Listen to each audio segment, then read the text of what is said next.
अस्सलाम वालेकुम प्यारे बच्चों, कैसे हैं आप। उम्मीद है आप सब खैरियत से होंगे। आपने अपने कल के लेक्चर की वीडियो को देखा होगा, अपना काम अच्छे से किया होगा। आज हमने 19/8 के काम देखना है। काम शुरू करने से पहले हम इल्म में इजाफे की दुआ पढ़ेंगे। रब्बी ज़िदनी इल्मा, ए मेरे रब मेरे इल्म में इजाफा फरमा।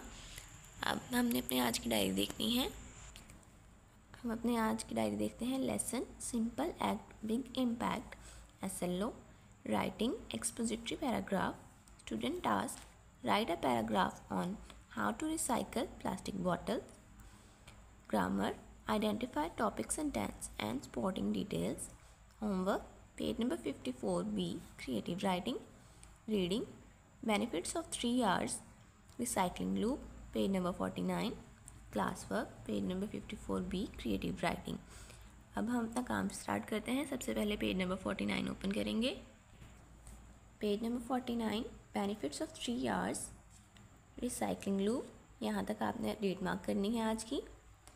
बेनिफिट्स ऑफ 3 R's के फ़ायदे: reduce the amount of waste sent to landfills and incinerators.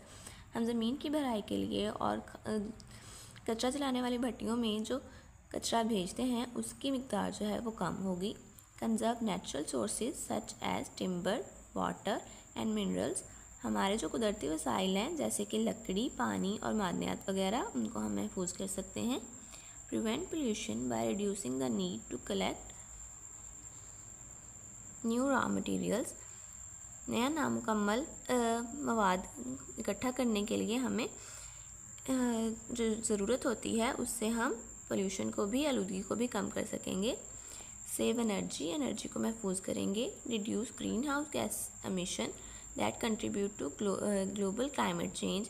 Green house gases का अखराज को कम करने में भी मदद देंगे, जिसकी वजह से हमारी मौसमियाती तब्दीलियाँ होती हैं।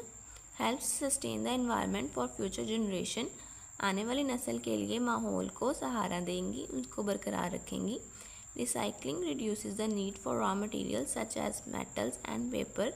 अगर हम रिसाइकलिंग करेंगे तो हमें ऐसे मवाद जैसे कि पेपर और धात वगैरह इनकी ज़रूरत कम पड़ेगी। ठीक है, उसके बाद है recycling loop. The recycling loop describes entire recycling process. Recycling loop हमें रिसाइकलिंग का पूरा जो एक प्रोसेस है उसके बारे में बताता है। First, recycling starts when you और your parents dispose of material. Recycling तब शुरू होती है जब आप या आपके वालिदैन जो है वो कचरा डिस्पोज करते हैं, लाइक बॉटल्स एंड कैन्स, जैसे कि बोतल्स और कैन वगैरह, बोतलें और कैन वगैरह। Secondly, collectors come to pick up material and take them to processing plant. उसके बाद जो कचरा इकट्ठा करने वाले होते हैं वो आते हैं और उसको उठाते हैं जैसे और प्रोसेसिंग प्लांट में लेकर जाते हैं, where they are sorted and processed into materials they can be use. जहाँ उनको मज़ीद ऐसे मादे में ढाला जाता है जिसको हम दोबारा इस्तेमाल कर सकें, टू मेक न्यू थिंग्स, और उससे नई चीज़ें बना सकें। नेक्स्ट, इसके बाद the materials from the plant are sold to manufacturers. अब जो नई हमने चीज़ें बनाई हैं वो हम बेचते हैं मैन्युफैक्चरर्स और people who make thing you buy. उन लोगों को बेचते हैं जो ऐसी चीज़ें बनाते हैं जिनको आप ख़रीदते हैं। These manufacturers make new thing from them, और ये नई चीज़ें बनाने वाले उनसे नई चीज़ें बनाते हैं। ठीक है, उम्मीद है आपको आपकी रीडिंग अच्छे से समझ आई होगी। अब हमने पेज नंबर 54 ओपन करना है। यहाँ पे II, इस पर आपने डेट मार्क करनी है, और ये B, क्रिएटिव राइटिंग, यहाँ पे भी डेट मार्क कर लेनी है।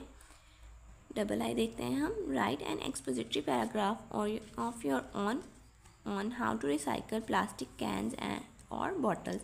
प्लास्टिक कैन्स और बॉटल्स को हम कैसे रिसाइकल कर सकते हैं उस पर आपने एक पैराग्राफ लिखना है।